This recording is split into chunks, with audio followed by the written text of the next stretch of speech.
요한계시록을 마치고 이제 어떤 성경을 정해야 될지 고민이 많았습니다. 사실 그 이전부터 고민을 했죠. 뭐가 좋을까. 그런데 실은 새로 고침을 시작할 때부터 괜히 머리 싸매고 고민하지 말고 어차피 이제 하게 될 고민인데 그냥 거꾸로 읽어 내려가자는 마음을 먹었더랬는데요. 그래서 일단은 오늘부터 유다서를 살펴보도록 하겠습니다. 짧지만 결코 짧지 않은 유다서 말씀. 1장이지만 그 내용은 깊이가 있는 우리 유다서 말씀을 가지고 살펴보도록 하겠습니다.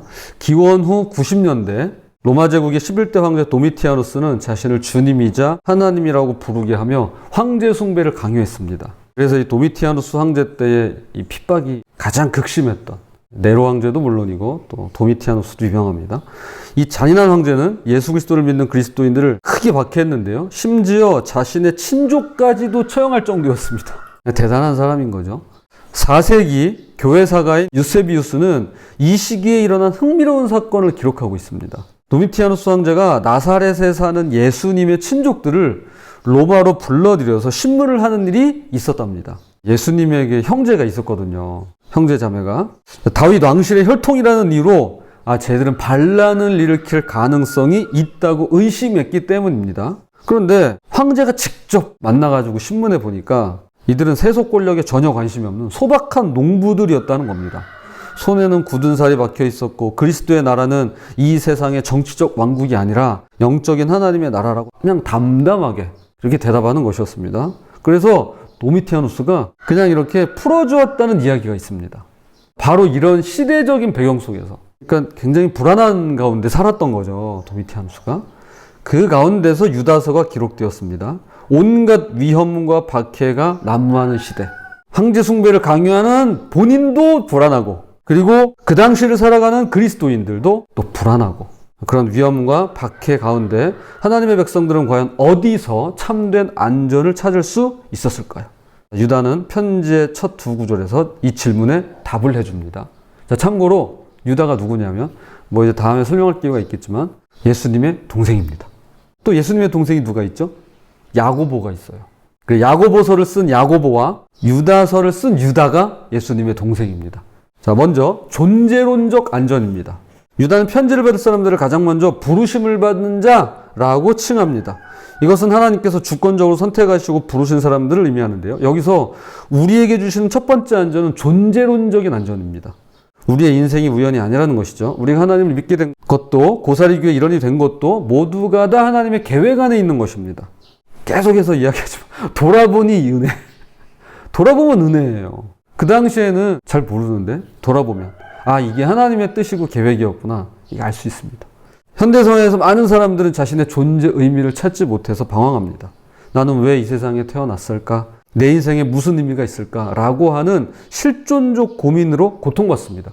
그러나 하나님의 부르심을 받은 우리는 다릅니다. 우리의 존재는 하나님의 영원한 계획 안에 있고 우리의 인생은 그분의 목적을 이루기 위한 소중한 도구가 되는 것이죠. 자, 주 5일 아침 6시 새로 고침, 이 기도에 모이는 것도 바로 이런 부르심의 확신에서 시작하는 것이죠.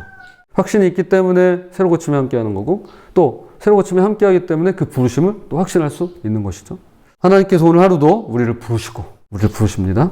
우리를 통하여 주님의 일을 이루고자 하신다는 믿음으로 오늘 하루를 시작하는 저와 여러분이 되었으면 좋겠습니다. 이어서 두 번째로 유다가 강조하는 것은 우리가 하나님 아버지 안에서 사랑을 얻은 자라는 사실입니다. 여기서 사랑을 얻었다는 표현은 완료형으로 과거에 한 번 사랑받기 시작해서 현재까지 계속 사랑받고 있으며 미래에도 영원히 사랑받을 것이라는 의미를 담고 있습니다. 인간의 사랑은 조건적이고 변덕스럽습니다. 상대방이 나의 기대에 부응할 때는 사랑하지만 실망시키면 사랑이 식어질 때가 있죠.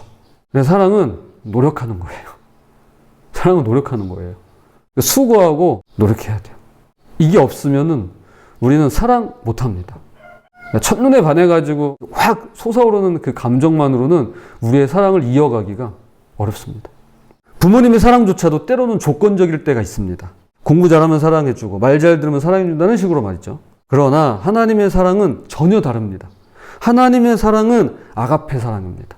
우리의 행위나 상태와 상관없이 우리를 사랑하시는 무조건적인 사랑입니다. 우리가 죄를 지어도 실패해도 넘어져도 하나님의 사랑은 변하지 않습니다. 그래서 성경은 이렇게 말씀합니다. 로마서 5장 8절 우리가 아직 죄인 되었을 때에 그리스도께서 우리를 위하여 죽으심으로 하나님께서 우리에 대한 자기의 사랑을 확증하셨느니라. 우리가 의인이기 때문에 그리스도께서 우리를 위해 죽으신 게 아니라 죄인일 때 죄인임에도 불구하고 그리스도께서 우리를 위해 죽으셨다고 말씀합니다. 이것이 하나님의 무조건적인 사랑이시죠. 이 사랑이 우리에게 주는 안전이 바로 관계적 안전입니다. 이게 두 번째 안전이에요. 관계적 안전. 관계 안에서 우리가 누리는 안전이 있습니다. 그것은 사랑에 기반을 하고 있어요. 무조건적인 사랑, 아가페 사랑. 이 사랑이 우리에게 주는 안전, 관계적 안전입니다. 인간관계에서 오는 상처와 배신, 거절과 소외감으로부터 우리를 보호해주는 안전입니다. 우리는 배신당할 일이 없어요. 거절당할 일도 없습니다. 주님의 사랑으로부터 소외감 당하지 않아요. 그래서 우리를 안전하게 지켜주십니다. 이게 관계적 안전입니다. 그래서 믿고 의지할 수 있는 관계입니다. 아무리 사람들이 우리를 외면하고 거절해도 하나님께서는 끝까지 사랑하십니다. 예수님께서 끝까지 우리를 사랑하시는 것처럼 끝까지 사랑하십니다. 아무리 나 스스로를 실망스럽게 여겨도 하나님의 사랑은 우리의 자존감에 견고한 기초가 되어주십니다. 내가 나에게 실망할 때가 많잖아요. 그때 이 관계적 안전 안에서 다시 회복되는 그런 우리가 되었으면 좋겠습니다. 주님과 친밀한 사귐을 나누는 그런 우리가 되시기를 바랍니다. 그리고 세 번째는 영적인 안전입니다. 세 번째로 유다 강조하는 것은 우리가 예수 그리스도를 위하여 지키심을 받은 자라는 사실입니다. 지키심을 받은 자. 여기서 지키심을 받다라는 헬라어는 군사적인 용어로 요새나 감옥을 철저히 지킨다는 의미예요. 마치 귀중한 보물을 지키듯이 중요한 죄수를 지키듯이 철저하게 보호한다는 뜻입니다. 예수 그리스도께서 우리를 지키십니다. 이것은 단순히 물리적 보호만을 의미하지 않는데요. 영적인 보호, 정서적인 보호, 영원한 보호를 모두 포함하는 것입니다. 그래서 안전해요. 영적으로 안전합니다. 요한복음 10장 28절 내가 그들에게 영생을 주노니 영원히 멸망하지 아니할 것이요 또 그들을 내 손에서 빼앗을 자가 없느니라. 빼앗기지 않습니다. 주님이 보호하시는 자 빼앗기지 않습니다. 영적인 안전입니다. 현대사회는 각종 위험으로 가득하죠. 질병의 위험, 사고의 위험, 경제적 위험, 범죄 위험 등 수많은 위험들이 우리를 둘러싸고 있습니다. 하지만 그보다 더 위험한 것은 그리고 우리가 너무 쉽게 간과하는 것은 영적인 위험입니다. 영적인 위험. 보이는 세계의 위험, 그 이면에 있는 보이지 않는 세계의 위험이에요. 사탄의 유혹, 세상의 미혹, 죄의 권세 등등 호시탐탐 우리의 영혼을 노리고 있습니다. 그러나 우리가 오늘 찬양했죠. 선한 목자 되신 예수 그리스도께서 우리를 지키시고 보호하십니다. 선한 목자 구세주여 항상 인도하소서. 이것이 우리에게 주시는 영적 안전입니다. 아무리 강한 유혹이 와도 아무리 어려운 시험이 와도 예수 그리스도께서 함께 계시기 때문에 우리는 안전할 수 있습니다. 주님 안에서 그 안정감을 찾으시기를 바랍니다. 끝으로 네 번째죠. 더욱 많아지는 축복입니다. 2절입니다. 긍휼과 평강과 사랑이 너희에게 더욱 많을지어다. 유다는 그의 인사를 놀라운 축복과 기도로 마무리합니다. 여기서 더욱 많을지어다 라는 표현으로 권면하죠. 하나님의 은혜가 일회성이 아니라 계속해서 증거하고 풍성해진다라고 말씀합니다. 더욱 많을지어다. 긍휼은 우리의 연약함과 부족함을 아시고 도우시는 그분의 자비입니다. 평강은 하나님과의 관계가 회복된 상태에서 오는 참된 평안입니다. 사랑은 앞서 언급한 하나님의 무조건적인 아가페 사랑이시죠. 이 세 가지 축복이 우리에게 더욱 많아진다는 것은 하나님의 은혜가 매일매일 새롭다는 겁니다. 예레미야 예가 3장 22, 23 여호와의 인자와 긍휼이 무궁하심으로 우리가 진멸되지 아니함이니이다. 이것들이 아침마다 새로우니 주의 성실을 하심이 크시도소이다. 이 예레미야 애가라고 하는 이 성경의 이름처럼 예레미야가 쓴 슬픔의 노래예요. 그 바벨론의 멸망을 당하는 그 남유다의 상황을 지켜보며 이 예레미야 애가가 적은 이 글인데 그는 그 슬픔 가운데서 이렇게 노래합니다. 진멸되지 아니함이니이다. 이것들이 아침마다 새로우니 주의 성실하심이 크십니다. 자, 이게 이제 우리가 또 하는 기대이기도 합니다. 우리가 가지고 있는 마음이기도 합니다. 저는 이 새로 고침을 통해서 아침마다 새로워지고 또 긍휼, 평강, 사랑으로 아침마다 채워지고 고침받는 우리 모두가 되었으면 좋겠습니다. 자, 말씀의 결론 맺겠습니다. 현대사회의 특징 중 하나는 불확실성입니다. 그래서 우리는 불확실성의 시대를 살아가고 있습니다. 내일 무슨 일이 일어날지 아무도 모르죠. 코로나19 팬데믹이 우리에게 보여준 것처럼 예상치 못한 일들이 우리의 삶을 송두리째 바꿀 수 있습니다. 이런 불확실성 속에서 사람들은 심리적 불안을 경험합니다. 불안해요. 하지만 오늘 말씀을 나누는 우리는 다를 수 있습니다. 아니, 다릅니다. 우리에게는 변하지 않는 확실성이 있습니다. 그것은 바로 하나님의 품 안에 있는 우리의 안전입니다. 우리의 안전은 그분에게 있어요. 나에게 있지 않습니다. 이 세상에 있지 않습니다. 그래서 영원합니다. 그래서 확실합니다. 환경이 바뀌어도 상황이 어려워져도 우리의 정체성과 안전은 흔들리지 않습니다. 자, 4가지를 제안드리고 싶은데요. 첫 번째, 자, 오늘 본문 말씀에 따른 거예요. 아침마다 하나님의 부르심을 확인하시기 바랍니다.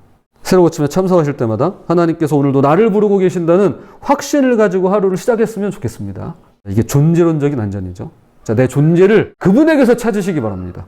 두 번째, 어려운 일이 있을 때마다 하나님의 사랑을 기억하시기 바랍니다. 사람들의 반응에 일희일비하지 않으며 변치 않으시는 그분의 사랑 안에서 안식을 구하고 찾으시는 우리가 되었으면 좋겠습니다. 관계론적 안전입니다. 관계적인 안전. 그분의 관계, 친밀함 안에서 그 안전을 찾으시기 바랍니다. 그러면서 동시에 우리의 믿음도 좀 견고해졌으면 좋겠습니다. 셋째, 위험하고 어려운 상황에서 예수 그리스도의 보호하심을 신뢰하시기 바랍니다. 두려움에 사로잡히는 대신에 우리를 지키시고 보호하시는 주님을 의지하시기 바랍니다. 이건 이제 영적인 안전이죠. 눈에 보이는 것으로부터도 우리가 보호를 받지만 이 보이지 않는 세계에 있어서 주님이 우리를 보호하십니다. 지키십니다. 그 주님 안에서 안전함을 누리시기 바랍니다.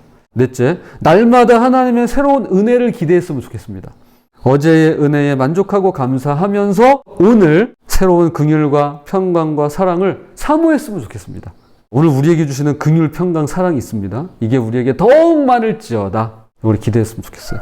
부디 예수님께서 폭풍우 가운데 주무실 수 있었던 것처럼, 그렇잖아요. 왜 그 풍랑이는 바다 이렇게 배를 타고 가시는데 예수님 주무시고 계셨잖아요. 예수님께서 그 가운데 주무실 수 있었던 것처럼 불안한 세상 속에서도 하나님의 품 안에서 안전한 삶을 누리시는, 그래서 오늘 제목이 하나님의 품, 안전한 삶. 그분의 품 안에서 안전한 삶을 누리시는 저와 여러분이 되시기를 주님의 이름으로 부탁을 드립니다.